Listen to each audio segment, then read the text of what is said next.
रहमतुल्लिल आलामीन अपनी उम्मतेर ज़मीन गुनाहगार उम्मतेर आपनজন আল্লাহর নবী নূরের নবী গো আপনি নবী আমার জীবনের জীবন। জানা হোক নাচ শরীফ অনেক হয়ে গেছে, ছন্দ অনেক হয়ে গেছে, এখন কিছু কথা কই। পবিত্র কালামুল্লাহ থেকে দুই তিনটি টুকরা তেলাওয়াত করছি, একটি হাদিস আপনাদের সম্মুখে পেশ করেছি।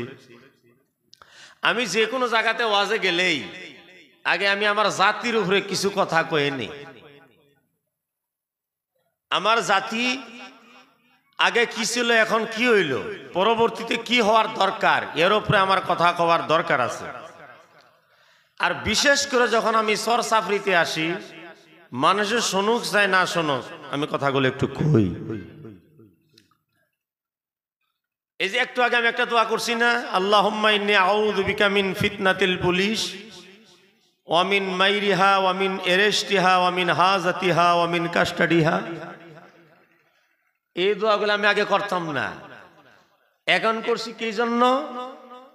যে এখন কোরআনের তেলাওয়াত করলেও পারমিশন লোন লাগে, জলসা করলে পারমিশন লোন লাগে, মসজিদ বানাইলে পারমিশন লোন লাগে, মাদ্রাসা বানাইলে পারমিশন লোন লাগে। আমার অন্তরের ভিতরে ভয় ঢুকছে, কিছুদিন পরে আল্লাহ কইতেও পারমিশন লাগে নাকি। এই জন্য আমি অনুরোধ করছি, জাহান্নাম আর জান্নাতের আওয়াজ আমরা অনেক শুনেছি, কিন্তু যতটুকু আমরা আগুয়ে যাবার দরকার ছিল দুনিয়ার ক্ষেত্র, ততটুকু আমরা আগুয়ে যাই নাই। আমাদের সরসাফরিতে মহান আল্লাহ অনেক মানিক রতন দান করছেন, কারণ এখানকার মাটি যে কোনো একটা গুটি ঢেলে দিলেই আল্লাহ 3 গুণ 4 গুণ 5 গুণ বেশি দেয় অন্য জায়গার তুলনায়। এই টাকাগুলা, এই পয়সাগুলা কোন জায়গায় চলে গেল? শিক্ষার ডেভেলপমেন্টের নামে আমরা যদি শতকরা 10 টাকা খরচা করতাম, আজ মুসলমান জাতির নারাদশা হয় না। আপনারা কোনসে দেখি, আমাদেরও যদি কোনো এরকম একটা বেমার হয়, যে বেমারটা গুয়াহাটিত ভালো হইতেছে না, তাহলে কই যাইবেন? যেরকম কোন জায়গায় যাবেন? একটু আওয়াজ দেন, কোন জায়গায়? ভেলোর, চেন্নাই, গুজরাট, হায়দ্রাবাদ। কিসের জন্য যাবেন? আপনার বেমারটা ভালো লাগতেছে, কিন্তু আপনার ভিতরে একটা এমন বেমার আছে, আমার ভিতরে এমন একটা বেমার আছে, যে বেমারটাকে বলা হয় মূর্খ বেমার, নিরক্ষতার বেমার, অশিক্ষার বেমার। আপনাদের সামান্য শরীরের ভিতরে একটা বেমার হয়েছে, ভেলুর চলে গেলেন, আর আপনার নিজের ছেলে আর মেয়েটাকে মঙ্গলদৈ টাউনের ভিতরে একটা উচ্চ শিক্ষা দিবেন, এতটুক যাবারও আপনার সময় নাই। এই বেমার যতক্ষণ পর্যন্ত দূর করেন নাই, ততক্ষণ পর্যন্ত কিন্তু এই জাতি কোনোদিনও সম্মানিত হইবে না। আজ আমাদেরকে কেউ দাম দেয় না, একটা হোমগার্ডও দাম দেয় না ভাই। আর্মি তো দূরের কথা, প্রধানমন্ত্রী তো দূরের কথা, মুখ্যমন্ত্রী তো দূরের কথা, সিপাহী তো দূরের কথা, একটা হোমগার্ড পর্যন্ত আমাকে দাম দেয় না। কিসের জন্য দেয় না? আমার ভিতরে কোন কমিটা আছে, আমার ভিতরে কি নাই? আমার তো সব কিছুই আছে। দেখি টাকা পয়সা করি আগের থেকে বাড়ছে না কমছে? যেরকম বাড়ছে না কমছে? আগে যখন আমি ইউপিতে লেখাপড়া করি, আমাকে সেখানে 500 টাকা পাঠানিও জটিল হয়ে গেছে, কিন্তু এখনকার পোলাপান, এখনকার সন্তান ফোন করার সাথে সাথেই মা বাবায় 5000 টাকা পাঠায় দেওয়ার ক্ষমতা আছে। যেরকম আছে না নাই? আমাদের টাকা পয়সার কোনো কমি নাই, ধন দৌলতের কোনো কমি নাই, বাড়িঘরের কোনো কমি নাই। সরসাপড়িতে রাস্তাঘাট ভালো হয়ে গেছে। আগে তো দেখতাম সরসাপড়িতে ইলেকট্রনিক নাই, এখন ইলেকট্রনিকও হয়ে গেছে। আমি গিয়েছিলাম চাউল খাওয়াতে ওয়াজ করবার, আমি যাই দেখি চাউল খাওয়াতেও কারেন্ট এসে গেছে। আমি গেছি মাগুরমারি, সেখানেও যাই দেখলাম কারেন্ট এসে গেছে। উন্নতি হয়ে গেছে, কিন্তু একটা জায়গাতে খালি উন্নতি হয় নাই, সেটা শিক্ষার দিকে আমরা আগ বাড়তে পারি নাই। আমাদের চরচাপ্পির ভিতরে দেখতে দেখা গেলে অনেক ইয়ং জেনারেশন সন্তানগুলা চারদিকে ঘোরাঘুরি করছে। আমি দেখলাম সাইজে বাইজে ঠিকই আছে, আর্মির চাকরি পাওয়ার যোগ্যতাও আছে, পুলিশের চাকরি পাওয়ার যোগ্যতাও আছে। স্বাস্থ্য কারোরই খারাপ না, দিমাগ কারোরই খারাপ না, কারণ মুসলমানকে মহান আল্লাহ অনেক ক্ষমতা দিয়েছেন, অনেক মেধা শক্তির অধিকারী বানাইছেন। যখন বানাইছে না নাই? সারা ভারত মিললেন মুসলমানের বেশি সংখ্যা না, তারপরও সবার থেকে বড় বৈজ্ঞানিক যিনি এপিজে আবুল কালাম, তিনি মুসলমান না অমুসলমান? যেরকম কি যেরকম একটা মুসলমানের দরকার পড়ে গেল আমাদের ভারতে। সারা ভারতই মুসলমানকে সম্মান দেবার জন্য বাধ্য হইলেন। কিসের জন্য হইলেন? তার ভিতরে জ্ঞান আছে, তার ভিতরে জেনারেল শক্তি আছে, তার ভিতরে দুনিয়াও আছে, আখিরাতও আছে। আমি আপনাদেরকে অনুরোধ করতে চাই, আমি যদি আমার জাতি পাশে রাখতে চাই, হযরতে মাওলানা আলী আকবর সাহেব কুদ্দুস সিরহুল আজিজ যদি এই মাদ্রাসাকে বাঁচায় রাখতে চাই, জোরে কোন আমাদের ভিতরে শিক্ষার যোগ্যতা আসার দরকার আছে না নাই? যেরকম আছে না নাই? এতক্ষণ তো হযরত মাওলানা ফিরোজ খান সাহেব আমরা করে খুব মিল মিলাইল। স্বামী স্ত্রী কিভাবে মিললে চলন লাগে, সমাজ কিভাবে চলান লাগে, সোসাইটি কিভাবে চলান লাগে, খুব হাসলাম, খুব কাঁদিলাম। কিন্তু আমার মূল ভিটিটাই যদি শক্তিশালী না হয়, উপর দিয়া কালার করলে কাম হবে না। যেরকম কাম হবে। এই জন্য আমি অনুরোধ করি, আমার ওয়াজে আপনাদের কোনো উপকার হোক চাই না হোক, কমসে কম একটা উপকার চাই, সেটা হলো যাতে আমাদের ছেলে মেয়েগুলাকে শিক্ষা দেই এবং তাদেরকে জেনারেল নলেজ দেই। আর আমি আমাদের মা বোনদেরকে বলতে চাই, আমার দয়াল নবীজি বলেছেন, উতলুবুল ইলমা মিনাল মাহদি ইলাল লাহদি, শিক্ষা হাসিল করো মায়ের কোল থেকে শুরু করে মরে যাওয়া পর্যন্ত। যেরকম আল্লাহু আকবার, আরেকবার যেরকম আল্লাহু আকবার। তাহলে সবার থেকে প্রথম বাইদো কাড়া, প্রথম বাইদো কাড়া, প্রথম টিচার কাড়া, প্রথম মাস্টারনি কাড়া? এখন মায়ের যে অবস্থা, নাকের ভিতরে এমন একটা আংটি লটকায় রাখছে। ইনি যে একটা মূর্খ মানুষ, যত শিক্ষিত হইলো তার এখন আর শিক্ষা বললে কেউ গ্রহণ করবে না। নাকের ভিতরে আংটা লাগায় আজ পর্যন্ত আমাদের মা বোনেরা কেউ খারাপ পাবে না। আমারে এই বস্তু না আল্লাহর বাস্তে বাদ দিয়ে দেন, কারণ এই জিনিসটা নিয়ে যখন টাউন বাজারে যান তখন আমরা একটু লাজ পাই, শরম পাই, আমাদেরকে শক্ত করে মিয়া মানুষ ডাকে। ওই যে শখ মিয়া মানো, মিয়া মাইকি, মিয়া মানে এখন বর্তমান নিরক্ষর, মিয়া মানে হলো অশিক্ষিত, মিয়া মানে হলো অভদ্র, মিয়া মানে হলো যার কোনো স্বভাব চরিত্র নাই। আমরা এই বস্তুটাকে কিছুদিনের ভিতরে বদলায় দিতে পারবো যদি আমরা নিজের উপরে নিজে একটু নির্ভর করি। যেরকম ঠিক না গো? যেরকম ঠিক না? উতলুবুল ইলমা মিনাল মাহদি ইলাল লাহদ, আমার দয়াল নবী রাহমাতুল লিল আলামিন বলেছেন, তুমি যদি ভালো হইতে চাও, তোমার সমাজ জামাতকে যদি ভালো করতে চাও, সর্বপ্রথম ভালো হইতে হবে তোমার বাড়ির স্ত্রী এবং তোমার বাড়ির মহিলা মেম্বার। যেরকম সুবহানাল্লাহ। কারণ আমরা তো সারাদিন পাথারে থাই, আর আমি যে একটা হুজুর মানুষ না, রাত করে গেছি নাংলিস্তর, কালকে 9টা বাজা যাবো তামিজা মাদ্রাসা, যাইতে যাইতে সন্ধ্যা। যেরকম ঠিক না গো? আপনারা তো দশা এটাই। এখন বাড়ির ছেলে মেয়ের শিক্ষাটা দেয় কারা? যেরকম কাটা দেয়, যেরকম কাটা দেয়। আরে কন্যা হুজুর নি, আমি হুজুর পূজা বাড়াইছি আপনার করে, আমার সন্তানের কে বুঝাইবে? আমনে চলে গেছেন কর্ণাটক, কেউ চলে গেছে গুয়াহাটি, কারণ আমরা পুরুষ মানুষ, কামাই করার জন্য তো বাড়িতে বেরোন লাগবে, আমাদেরও যেরকম লাগবে না নাই? তাহলে বাড়িটা সামলাইব কারা, বাড়িকে চরিত্রবান বানাইব কারা, এবং আমার ছেলে মেয়েদেরকে উচিত শিক্ষা দিব কারা।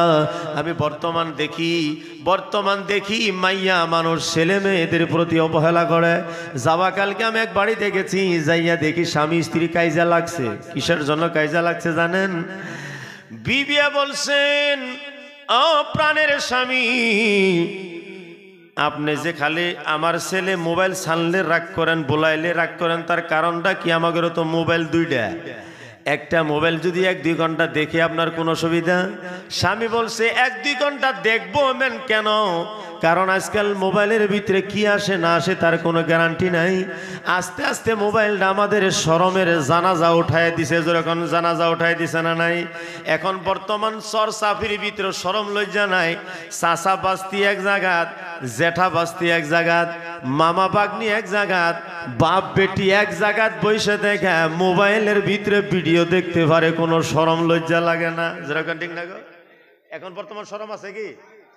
আগে আসেন শরম, কিন্তু আস্তে আস্তে শরমটা চলে গেছে। এখন কলিজার ভিতরে দাড়ি জ্বালাইছে। দেখবেন মসজিদের ভিতরে দান পাত্র চুরি হয়, যেরকম হয় না?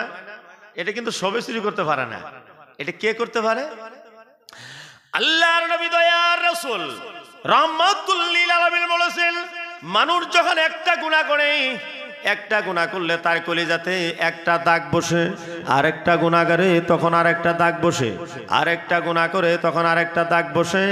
বসতে বসতে যখন অনেক গুনাহ হয়ে গেল, তখন তার কলিজার ভিতরে খালি গুনাহ আর গুনাহ। তখন আর তার কোনো ভয় নাই। কাবা শরীফের চাবি পাইলেও কাবার দরওয়াজা খুললা ভিতরের দানপাত্র চুরি করার সাহস তার হয়ে গেছে। এই জন্য বলি, বেশি আমার সময় নেই।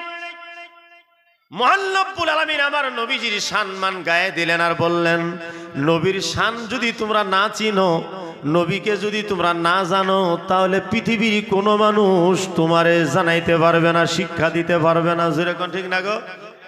আপনারা কনসে দিহি আমাদের মুসলমান জাতির, আমাদের উম্মতের সবার থেকে বড় হাকিম আর সবার থেকে বড় চরিত্র দাতা কে? ওনার নাম কি? কন। হ্যাঁ, চুপচাপ থাকেন, তার কারণটা কি? ইলেকশনের আগে আগে তো আপনাদের গলার ভার খুব বেড়ে যায়। অমুক নেতা জিন্দাবাদ, তমুক নেতা জিন্দাবাদ। কথা লাগে যতই কাঁচা মিশা কথা কো। আমি তো এমন এমন নেতাও পাইছি, এমন ভাষণ দেয় যে ভাষণ কিয়ামত পর্যন্ত পুরা হবো না। যেরকম এরকম ভাষণ দেয় না তারা। তারপরও আমরা তাগরে কথা জিন্দাবাদ জিন্দাবাদ তাগরে সাহস যোগায় দিই। এক নেতা ভাষণ দিতেছে একদিন, খালি আমার বুট দিয়ে দেখেন না, মঙ্গলদৈ টাউন থেকে সিধা করে একদম 5 নম্বর নাংলি পর্যন্ত একটা ওভার ব্রিজ বানায় দিব, আমরা করে আর নাওটা অচরণ লাগবো না। মানুষ খুশি হয়ে কয় জিন্দাবাদ। হ্যাঁ, আপনারা কনসেপ্ট দিয়ে এটা কিয়ামত পর্যন্ত কি সম্ভব? আমার করে কথা হইল, নেতারা যত কাঁচা কথা কক না কেন, তাদের জিন্দাবাদ দেনেওয়ালা অনেক আছে, কিন্তু আলেম ওলামারা অত সুন্দর সুন্দর বাণী আপনাদের সম্মুখে পেশ করেন। আলেম ওলামাদের বাণী শোনার পরে আপনাদের আমাদের মুখ দিয়ে কেন মারহাবা বেরোয় না?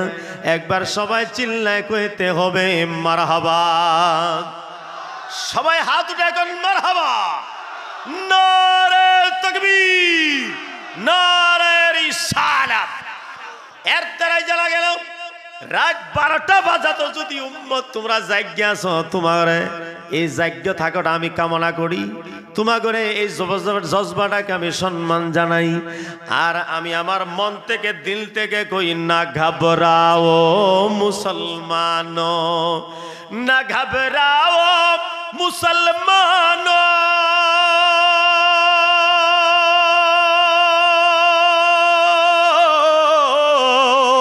ना घबराओ मुसलमान, खुदा की शान बाकी है, अभी कुरान जिंदा है, अभी इस्लाम बाकी है, अभी कुरान जिंदा है, अभी इस्लाम बाकी है। सुभान अल्लाह। घबरे ना, चिंता करियो ना, मन कमजोर बनायो ना। যদি আমাদেরকে জালেমে অত্যাচার করছে, কিন্তু আমার হাতে এমন একটা হাতিয়ার আছে, যে হাতিয়ারের মাধ্যমে এখন পর্যন্ত আমরা দেশ দখল করতে পারবো।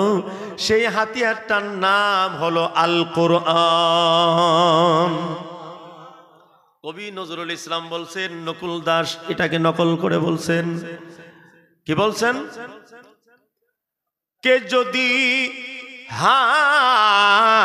যদি মুসলমান এখন বর্তমান কি জানেন, হাতে যদি একটা দুতরা দেন, টং টোনা টং টং, টং টোনা টং টং, এটা করতে পারবো। কিন্তু হাতে যদি কলম দেন, হুজুর টিপ দেওয়ার জিনিস আছে না, টুং টুনা টুং খুব মারতে পারেন। যেন কলম দিছি একটা সিগনেচার মারণ লাগে, হুজুর টিপ দেওয়া বস্তু আছে না। আগের যারা বাপসা সারা চলে গেছে, তোনাগর কথা বাদ দিলাম, তখন তাদের কোনো সুবিধা ছিল না। এখন বর্তমান সুবিধা আছে না? এখন এখনো যদি কোনো মুসলমানের বাচ্চা কয় কলম না হুজুর আমার পেট দেন, টিপ দিতাম, তোমাকে লাগেই এই জাতি চলে গেছে।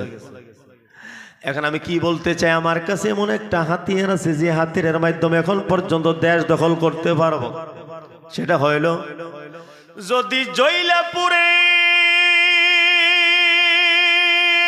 যদি জইলা পুড়ে, যদি জইলে পুড়ে শেষ হয়ে যায় পৃথিবীর সব বইয়ের দোকান, তবু শেষ হবে নাই দুনিয়া হতে পবিত্র কোরআন, তবু শেষ হবে নাই দুনিয়া হতে পবিত্র কোরআন। যেরকম সুবহানাল্লাহ, সুবহানাল্লাহ। করবে কেমন করে কোরআন ধ্বংস, আগুনের তেজ আছে যে পৃথিবীতে লক্ষ লক্ষ কোরআনের হাফেজ। সুবহানাল্লাহ, সুবহানাল্লাহ কইতে তো কোনো টাকা পয়সা লাগে না, কোনো জিএসটিও দেউন লাগে না, কোনো ফিস দেউন লাগে না, কোনো খাজানা দেউন লাগে না। কিন্তু একবার সুবহানাল্লাহ বললে মহান রব্বুল আলামিন একটা পাকা খেজুরের গাছ আপনার জন্য লাগায় রাখে। এখন কি আসলে একটু আশা সবাই করে নাকি দুনিয়া